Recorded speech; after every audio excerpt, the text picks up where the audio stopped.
Hey, this is John Leon Guerrero. Today is a big milestone for us, our 500th episode.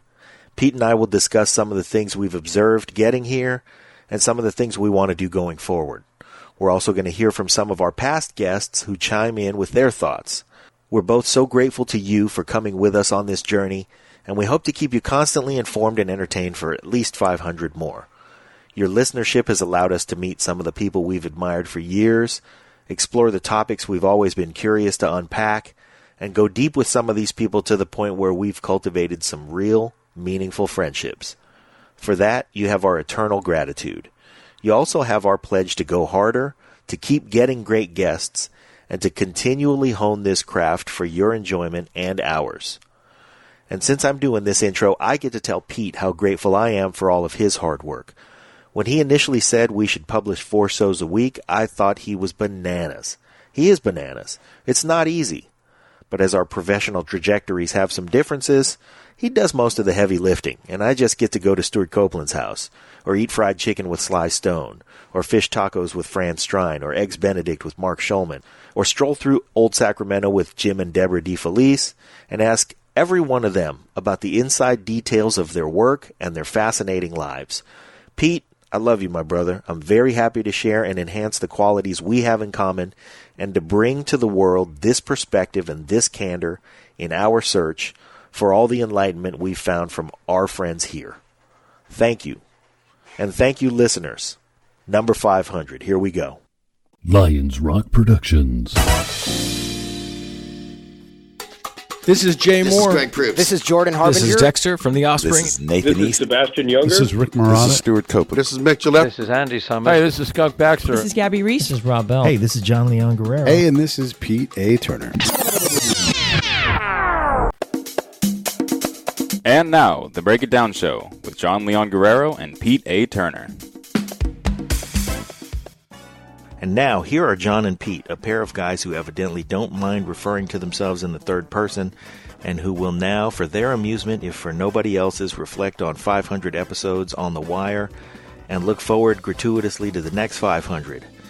Seriously, everyone, thanks for listening and for chiming in with us, and for helping us grow the show and grow as human beings, and for enriching us in ways we could never have imagined.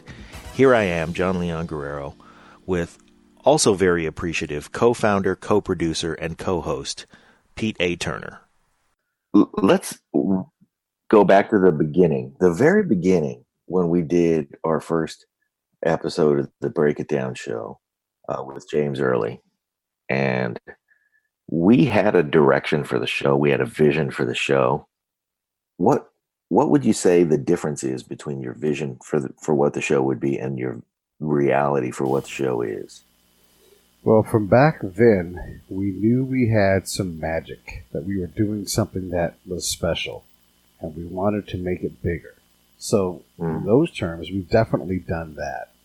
But what I recall us talking about was getting comedians on, and then cross-pollinating with all of those shows, and then making some revenue on Amazon affiliate agreements. Oh, yeah. You know? Yeah, I had forgotten about that. But that seemed like a viable thing. Like, you build an audience, people will go to Amazon and we'll make some money. I don't think we expected to make $1 million. No. But we did expect to make some money doing it. Mm-hmm. That didn't happen. No, we expected Amazon not to kick us off before anything happened. It turns out you have to have a big audience to do that, with any kind of revenue. Yeah. And you have to get this party started quickly, or else Amazon will lose patience with you. Yeah, they'll say, hey, we don't need someone to send us a person a month, We can do that ourselves. Thanks, man. We're not one at a time in it here. We're mass communicating. Also, is there like a guy who has to load it, or what load are we putting on them for existing as we grow the audience? I always wondered that. Like, what good is it doing to kick people off of the platform? Yeah. But, I don't know. I'm not disparaging Amazon. Sure. Honestly, when you called me this morning, I was shopping on Amazon. So, yeah. What can we do? What can we do? But what about you? What's your answer for that? I don't know. I don't think that my vision for it and what the reality is now is too terribly different. Although I didn't expect it to impact my life the way that it did. I thought that I was going to do, it's easy to go, well, we're going to do something and it's going to be cool. Yeah. I didn't realize that it would have the effect of being sort of a cornerstone of my, I don't want to sound like I know a lot of things, but when I think about the things that I do know, I reference people we've had on the show often. Mm-hmm. Like a lot that I have learned in the recent few years, I have learned because we've gotten to speak to people who are experts. They know. Right. And I find myself in conversations a lot just keeping my mouth shut. Because people will say things and I'll just be sitting there and nodding and smiling and thinking, no, I actually talked to the guy who knows more about this than anybody else. Yeah. And sorry, man, but you're way off base. But I don't say those things. I just kind of nod and smile and go, okay, well, he'll find it. Yeah. Well, there's wisdom in that. And that's another thing that we've been picking up along the way. One of the examples of what you just said is Nate Boyer has been on the show twice and talked twice about the Colin Kaepernick situation. And he's been clear on what he had to say. And so when you see people post and attribute things to him, you're like, well, here's an opportunity for you to hear it straight from his mouth from, this conversation. And I don't expect you to listen. I don't expect you to get it. But it does exist. And if you're going to ignore it and say shit. Right. Which makes me wonder about me is that I go, how often am I saying shit that I really don't know? It's really like giving me a clearer sense of where opinion ends and facts really start. Yeah. And and shutting up as an answer to a lot of that stuff. A lot. I've always enjoyed the Dr. Phil quote, never miss a great opportunity to shut the fuck up. And it's a neat quote, but learning about that on a practical level is different. And that has been something that's been great, but not as great as actual learning. So the actual getting to talk to people who are the expert or were there or, just to go right to the source. There's also some back channel stuff that most people aren't privy to other than indirectly through what I bring out from these back channel conversations. But because we're talking to all these people that have a powerful mastery of a certain topic, a lot of folks don't want to share openly, their lack of knowledge. They don't want to expose themselves or their career to this topic, but I'll have a lot of these conversations in the background. And as everybody's processing the content, they start to give me insight on their analysis of it. And that's forcing me to deal with even more of my fallibility in terms of what I know and don't know. And my ability to communicate it too. Yeah, it's been nice to be forced into those things. And, the knowledge is good, but I think even more fulfilling is the friends we've made. Yeah, for sure. That's huge. I mean, I've made some really enriching friendships that have been great. And we can name all those people, but my fear is in naming all those people that we miss some people. I don't want to name the people, not because I don't want to, but like you, I don't want to leave anybody out. Yeah. But there are a lot of them. There are a lot of people that have become part of our lives on a day-to-day basis. And a lot of people that express their opinions to me. And really, honestly, they thank us for finding, I don't know, and maybe you can illustrate what you think it is, but finding this alternate path to the truth. Do you have a sense for what that path is? Like what? Because here's a thing I know. The show has become something bigger than what we are. Well, that wasn't too terribly difficult. But aside from the fact that we're a couple of big dudes. Yeah, it's true. It's true. It's taken on a life that, that's great. And some people lean into it, and I appreciate that. And then when they say things, I go, wow. Man, I'm really glad I could have given anybody anything like that. I was thinking the other day about the size of the show, and because it is so big now, it is mammoth. It is really like we're holding onto a woolly mammoth by a string. And the mammoth kind of knows that it's like, yeah, I hang out with these guys. It could break that string in a second, but it doesn't seem to mind it, you know? But, just the power of what's capable and possible from it, it has its own energy. And I don't know when I realized this, but for sure it has the ability to do things that, like it's a lever, and it allows us access to people, to conversations, to whole wedges of society. We have the show has quite a bit of influence outside of your influence or my influence. It has its own specific accelerating influence over what we do. Yeah, it's introduced us to a lot of people we like and admire, and whose work we've been a fan of, and so that's cool.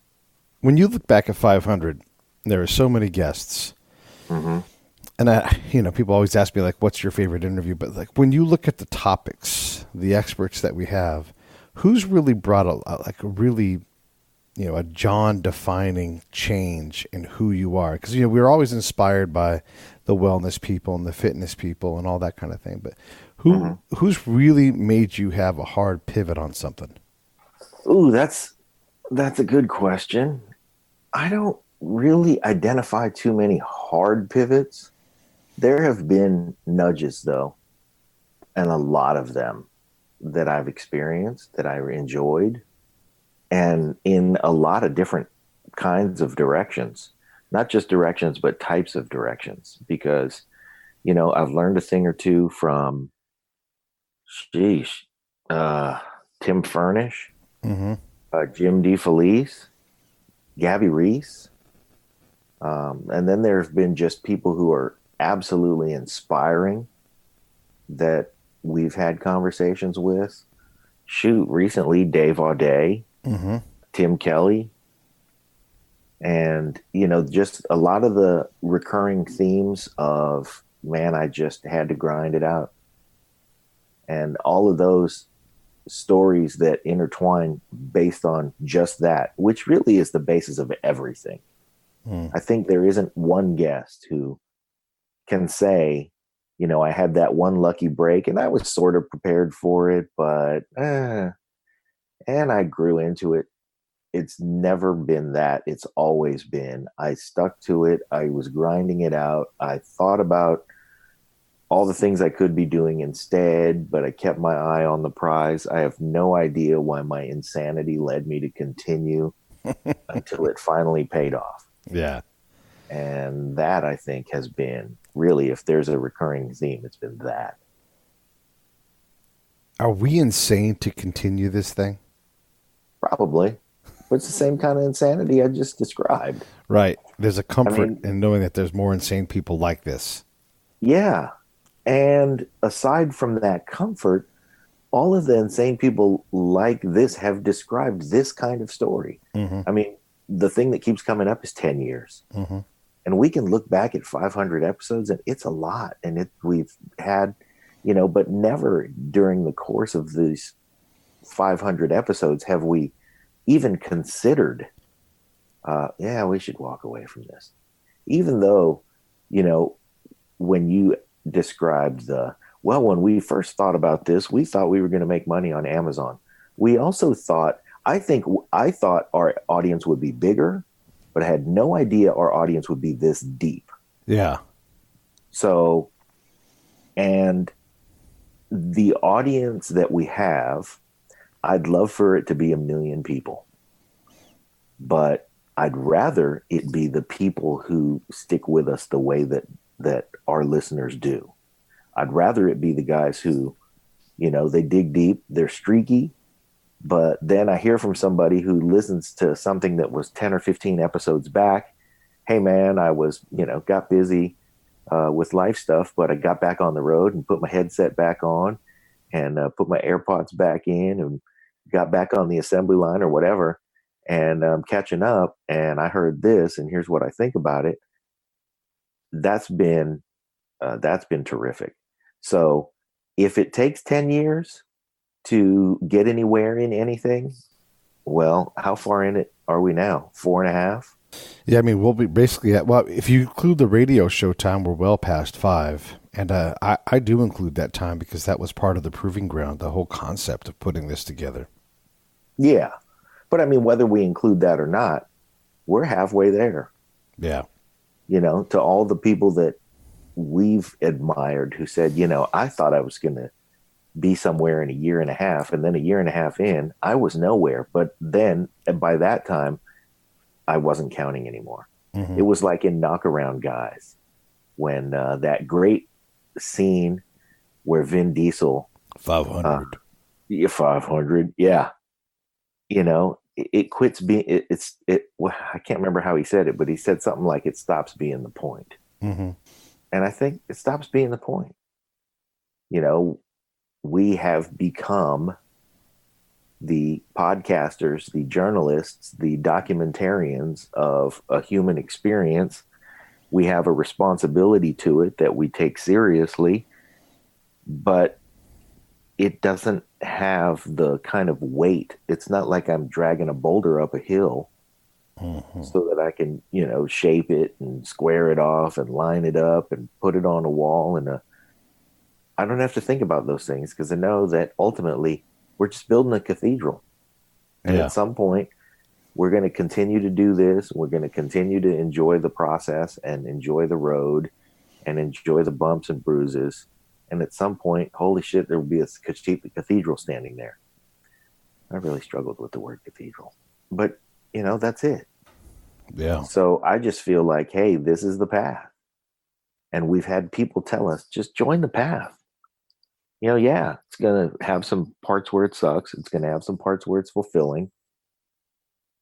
But it's about the path. And I think that if we look at where we are as a milestone, if we look at what we thought it was going to be versus what it is, that's all fun. And it's neat to do just to drum up the nostalgia. But the point is that we're on the path. And it's not a path you can illustrate in the future. Like you can't say where the path is. Like folks say, what's next? And this is where the elephant shows up. I don't know. You know, the opportunity that comes out of the show is impossible to predict and continues to get better and more interesting and most importantly, more enriching. You know, I'm reading Dr. Riley's book right now in advance of its release, and I'm writing a blurb for it. You know? Wow. Yeah, I mean, that's, I always talk about when you monetize a podcast, what's that worth? Mm-hmm. You know, the honor of doing that with somebody, the respect that they're giving me and my ability to break down their book and put 500 words together. Yeah, that's valuable in ways that's more than, you know, not that like a sandwich isn't valuable to me because of course you got to eat something, but I don't. I like sandwiches. Yeah, I like sandwiches too. But there's something there on that path that's ahead of us. So, you know, what the next opportunity is, and it's opening up things that I'm learning to trust what the future is a lot more because it continues to get more and more interesting and filled with passion. Yeah, definitely filled with passion. I mean, it certainly continues to do that. And then I look at people who've had long careers and I think, you know, what were you thinking at this point? What were you thinking at this point? But really, our show is an early teenager. And I think it's one of those situations where you're thinking a bunch of things, but you're an early teenager. You have no idea. Yeah. And at some point, we're going to look back. As we look back now and we think of the milestones of, you know, the show's childhood, and we look at it and think, well, we thought this and it turned out to be that. And then we know the accelerant that happens to that circumstance in your teen years. And I think we're going through that. So it's hard to imagine what is, you know, going to evolve out, but it's easy to imagine that we're going to enjoy it and we're going to be fulfilled by it. And hopefully we share that fulfillment with a lot of people. I know we will share it with some people who have been with us for a long time, and there will be fulfillment in the length of sticking with us that they have that they've chosen to do. Yeah. And I appreciate that. But I think that, as our audience grows, we're going to get more and more people. One thing I enjoy about 500 episodes is that I'll engage with a new listener and I'll bring them back to an episode from a long time ago. Yeah. And that's fun. I like to go back to certain favorite early episodes. I've had moments that made me really feel fulfilled in all of those. What are some of those moments for you where you just really got something out of an episode that's maybe like in the low 100s or even in the double digits? Well, I often think about the different shows because I link similar episodes in every episode show note. And so I think about elements from different things. And the other day we did more of a philosophical conversation with Donald Robertson. Mm-hmm. And so I grabbed Charleston Quinn and Michael Jeffries. Huh. Right? Yeah. But I'm in no way wrong about that. Those were philosophical conversations from a lead singer and a bassist. Mm-hmm. And so who were very articulate about an experience that they had that few people get to have. Right. And so that whole thing about understanding the application of philosophy, when you have Donald talking about the bigger, like the more theoretic approach to it. Here are guys that are actually having to use a philosophical approach that they've refined over the years, working in a very complex and trying setting, being in a band. And refined from doing. Yeah. So I think about those things all the time. And one of my favorite things when people are like, man, you guys have really been killing it with guests. I think, where you been? But then I go, good. I'm glad that it always looks like we're killing it because we hear that all the time. Yeah. I'll tell you one thing is humbling to me when I'm at a party and I'm talking with people and I have 100 different places where I can reference the show, but I don't want to sound like that guy. Uh-huh. So I usually just, like I said, a nod and smile at stuff. And it's not necessarily in the situation where I can tell somebody, well, I actually talked to the guy about that. And it's not what you think it is. There are plenty of other things where it's just I can add to the conversation because, I've talked to the guy and you're absolutely right about that. But a lot of times I just hang back and observe. And it's because I don't want to sound like, holy shit, this guy, everything you say, he's met somebody or he's talked to somebody or somebody's been on the show. And it's always but it's very often the case. Yeah, I have found a similar thing where in a group setting and talking, I try to just sit back and let everybody else talk because it will go to I will want to talk about the show or they'll want to talk to me about the show. And so I know I already talk a lot about it because, it's my full-time profession. So of course I talk about the shows and the things that I do, but I find myself doing a lot more sitting back and being less in front of the conversation and more just enjoying what the conversation is there. Uh-huh. Yeah. Yeah. And then every once in a while tossing in a nugget. Yeah. Yeah. Let me ask you this, because I make the bulk of the editorial decisions for the show in terms of guests and what we're going to do and that kind of thing. How am I doing? You're prolific. All right. And I don't want to get in the way. I mean, personally, since you asked, I look at the show and I go, man, we're getting really heady a lot of the time. And I think, holy cow, we got to get Johnny Eller back on, or we got to get, Ellis Rodriguez back on, or we got to do a show with JJ, or, be just to interject a little spot of humor or a little. But the thing is, we have those guys on the show. I mean, when we had Johnny Eller on the show, he's a comedian. He's kind of a, burgeoning local comedian who is really funny. But when we had him on the show, he talked about comedy being his tool to fight his substance abuse and to reconnect with his daughter and how much that meant to him. And when, when JJ comes on the show, he talks about, heavy things. And so it's like we could bring do a comedian episode, but comedians they're as philosophical as anybody else, if not more, because they're reflective. Yeah.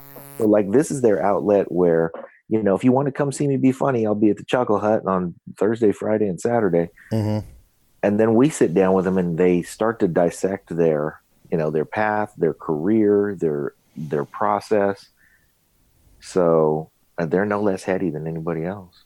Yeah, it's true. And you're right. I feel especially because not only do I go find the people, I, do a lot of the editing. So I hear the conversation, I edit the conversation, and so I'm hearing it more than anybody else is hearing it. And I'm like, man, we're really getting heady over here, So yeah, I do want to go out and get some comedians and some actors. But then I look at the mix and I'm like, actually, it's there. I just maybe need to back off a little bit with the book people, Yeah, but it's just if anything, it's just because, like always, if you look at the list of episodes in sequence, it's streaky. Yeah, because we'll have 3 or 4 comedians on in a row. And then we'll have 3 or 4 musicians on in a row. And then we'll have 3 or 4 authors on in a row. And not usually, it's usually sprinkled pretty good. But sometimes, you talk to somebody and he says, hey, you ought to talk to this guy. Let's get him, booked up. He's my buddy. I'll help you get on the phone with him or whatever. Yeah. And then there we are. And we have recorded with 3 comedians in a row. Who have we had on recently that you were like, God dang it, I would really hate, because we just can't always record at the same time. Who have you missed out on that you want to have back when you get a chance at him? Oh, man. Donald Robertson was interesting, but he was the most recent episode, so it's easy to say that. Rudy Reyes, probably. Craig Johnson. Yeah, I'd say Craig Johnson, definitely. Rudy Reyes, I don't watch Mayans. I watched Sons pretty religiously, but that's Rocco. Yeah. Oh, is it Rocco? Yeah. Shit. See, I even got the wrong guy. Rudy Reyes is interesting too, though. Yeah. He's one of those guys who, I did mean Rocco when I brought up the Mayans. Very interesting, and I enjoy the way that he has shaped his career, and I really admire him. Rudy Reyes, to go from, I like these guys who have transformed themselves in their career, because when you think about a guy who's, he's a recon Marine, mm-hmm. that takes serious dedication. It's definitely something that is a career defining, personality defining. It takes a certain type of guy to go headlong into something like that. And then he's been on a soap opera, which I guess the similarity is it takes a person who goes headlong into something, but that's such a different discipline that I really enjoy the fact that he's been able to, transform himself. Although now that I've said those words, he's been able to transform himself because he is so, so focused. Yeah. But then, a guy like Craig Johnson, who writes about a very particular experience that happens to be a very rough and tumble masculine experience. I like that about him because he's able to put that to words. And there are a lot of guys who live, a rough and tumble masculine life who don't have the same ability to articulate it. Mm-hmm, mm-hmm. So, yeah, I think I like really the folks who bring that sort of complication, have able to simplify that complication, and go from one thing to another thing. But really, I don't know, man, we've had plenty of people. Yeah.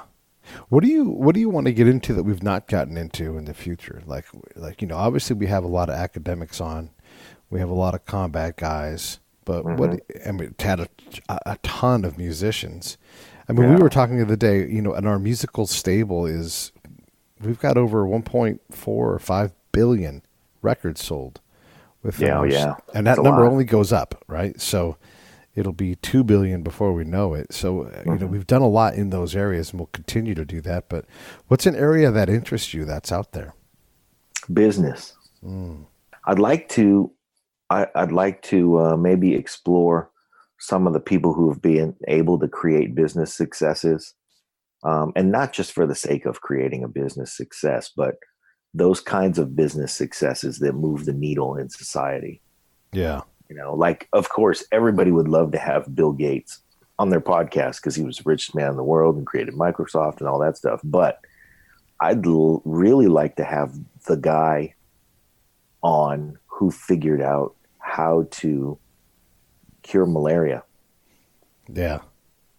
And so you have to attribute that to his business success, because not only was he able to amass the resources to do it, and I don't just mean that he was super duper rich, but he got other rich people and broke it down for them to say, listen, your philanthropic effort in this area can mean that. I mean, he literally went down to, for every $1,100, and he's asking very wealthy people for dollar amounts in the billions, but he's able to say, for every $1,100 you give me, I will save a human life. And that, to me, is somebody's ability to take that into a...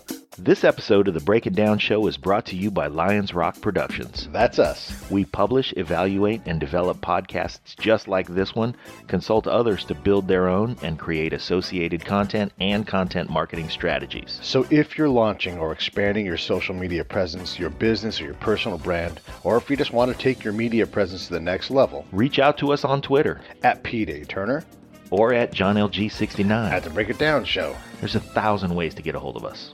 Now enjoy the show. And that, to me, is somebody's ability to take that into a... Because now, if you had $1 million to give away and somebody came to you and said, hey, we can build 4 houses with this $1 million, and we can house these 4 families or you can save 900 human beings from dying of malaria. That puts some weight on it. And that's the type of business acumen that I think is definitely worth exploration and worth pumping up. So I just have one more area that I want to chat about. Yeah. And it's the inclusion of different guest co-hosts on the show and what that's done for the show. Now, I know what I see from my end, but what have you seen from your end? Well, the most obvious example of that is Scott Husing. I mean, his take on things. You asked earlier if there's been a guest who has created a pivot, and I couldn't come up with one. But in Scott Husing, I wouldn't say he's created a pivot, but because of his, ongoing, the fact that he continues to get into the shows the way that he does, because it's easy if you're a co-host to just sit there and go, wow, man, here's this show that I'm on, and every once in a while I'll toss in a question. But he genuinely co-hosts, and he genuinely brings point of view, and he genuinely brings a curiosity. And I'd say the biggest impact on me from an individual who has appeared on our show might be from Scott, because he's got more volume in the show than everybody else. He's been able to nudge and nudge and nudge to the point where the shows that I've enjoyed that he's co-hosted are, to me, not necessarily a single show pivot, but a sort of shaping of a point of view that I've really found it easy to, appreciate and adopt and kind of look at the world through, his lens. And he's showed his lens and been candid with his lens and frequent with his lens with us that, that's really, I don't know, I've really, really gotten a lot out of it. How about you? Well, having those guys, and you got to mention Pete Koch too, because gosh, he's really Pete so Koch, good, man. Come on. at the co-hosting thing. But they've Yeah. also taken on a producer's role. So I really, a lot of times I'm sitting up at the executive producer level, Yeah. and they pitch me a show, and I basically, how I am. Allow I'm them like, to produce it. yeah, I'm like, hey, book it. Do it. Let's go. Let's figure this out. And it's such a neat. So this is part of the reason why I like the show is getting bigger than I really have my hand on a little tiny string, and the show is running because Scott will say, "Hey, we're going to get Joe Galloway," and I'm like, "Okay, my mind's blown. Thanks for that. I can't wait to do it." And then my job then is to follow up and say, "Hey, when are we going to get Joe Galloway?" And then he's like, "I'm working it," and so he. The show. So this is the thing. Yes, I'm executive producing at this point, but he loves doing the show. He's so passionate about it. He sees himself as part of the show, and of course we do too. Absolutely. That now there's this other element putting energy into it. Same thing with Pete Koch. Like I'll pitch people to him, but mostly he's booking his own guests. So that increases the impact and the exposure of the show to different guest circles, to different audiences, all these different things. And it's just, it's causing a healthy but robust growth in everything about the show. Speaking of healthy, Pete Koch make me exercise. That's good. Yeah. He's going to help me live another 15 years, maybe 20 years. Yeah. Yeah. So thanks. Thanks, Pete. And we got more of that stuff coming too, because we all need more of that, We got my arms are noodles right now because I was doing a bunch of bicep shit yesterday. Uh-huh. And as I was doing it, oddly enough, I was struggling with my right arm because I'm right-handed. I'm not supposed to struggle with that arm. Left arm was fine doing all the stuff.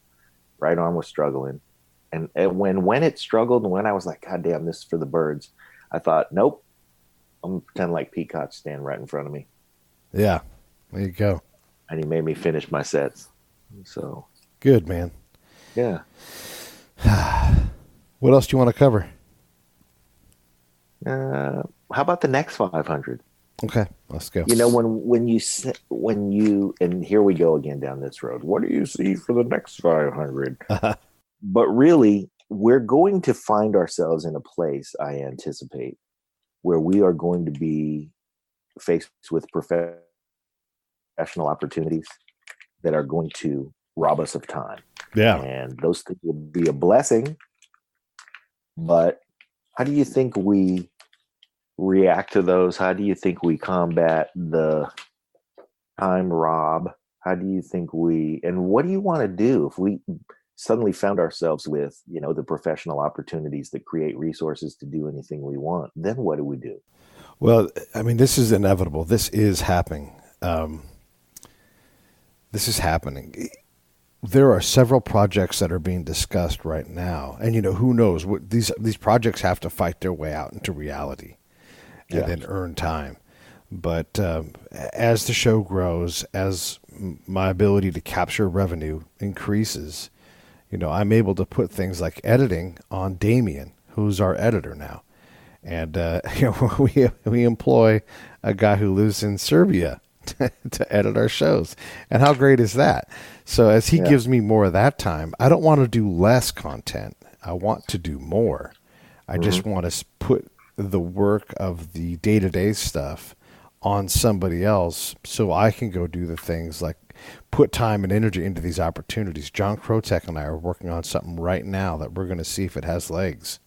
And if it does, I'm going to have to do even more, like outsourcing of potentially even hosting is going to have to evolve. And maybe you're going to have to do more of that. And how do you find time? So those problems are coming. I see the wave already, and I feel it building behind me and picking up because Lord knows I can't do a whole lot more work. I can in spurts increase production, but it's not sustainable at the level that I'm at right now. So it's happening. And I just cannot imagine right now doing less Break It Down episodes. Yeah. Well, that's interesting that you take it that direction because what I was thinking was road trips. Yeah. And, we've always talked about that, but, if we do, let's say a Nashville episode or a Nashville road trip, Well, we go out and get 6 or 7 episodes out there.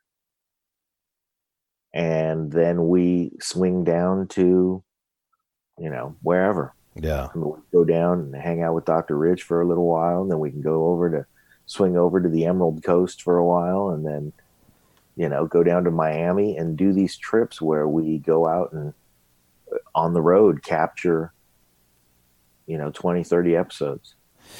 Yeah, I mean, that for sure is something that, I love to do. I love a road trip. And that's the beauty of what we're doing right now is we've become so mobile. We can go anywhere while still maintaining the workload that pays the bills. And then as more of that revenue comes in, we can continue to do more of that, get out of the house, get back in front of people more often. Yeah. But also take on more special projects. And fill this void, because it's one thing to have the Break It Down show ringing the bell 4 times a week, but if we're able to get Justice out the door, if we're able to get Prison Chronicles out the door, if we're able to get this project with John Krotek and maybe a couple of these other ones that are in development, if we're able to get those out the door, you become something even bigger. Yeah. And we are certainly on the cusp of that. It's just now a matter of finding the resources, which is really the hard part, because this isn't that we can't do it. It's just you only get to do so many things. So if we are going to go down the coast and do a Gulf Coast swing, which I would love to do, we have to figure out what that means in terms of not just money and time, but how do we also manage the rest of the machine? And it's already past more than a one-man person or one-man show. Yeah, that's true.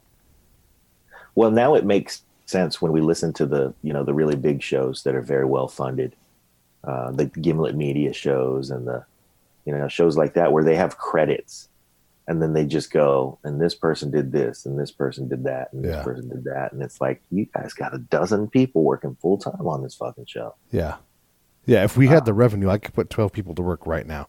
Yeah, for sure. It makes sense now. Yeah. So I always wondered what in the hell those people were doing. That's all right.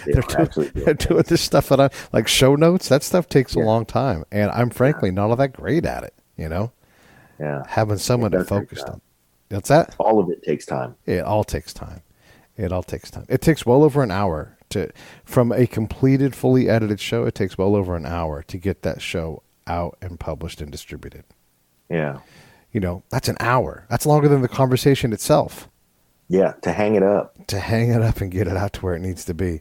So all of those things, like the more I can offload those things, the more I can spend time on finding stories, creating the content that has to be created so it can get out.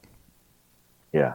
I can certainly see a time where I do a significantly smaller amount of hosting because it just has to be like, I'll find someone else to do the host part, but, they can't necessarily go out and find those interesting things that are going to change people's lives, that are going to fill their minds when they're driving to work or they're like Kat and they're at the bookstore in New Zealand. I want to have those people just fully immersed in all these incredible human experiences.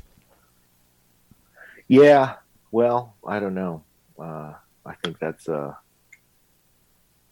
that'll be sad. Well, yeah, I mean, I'm not going to one not thing to host. have people co-host. It's another thing that because the host does drive the ship.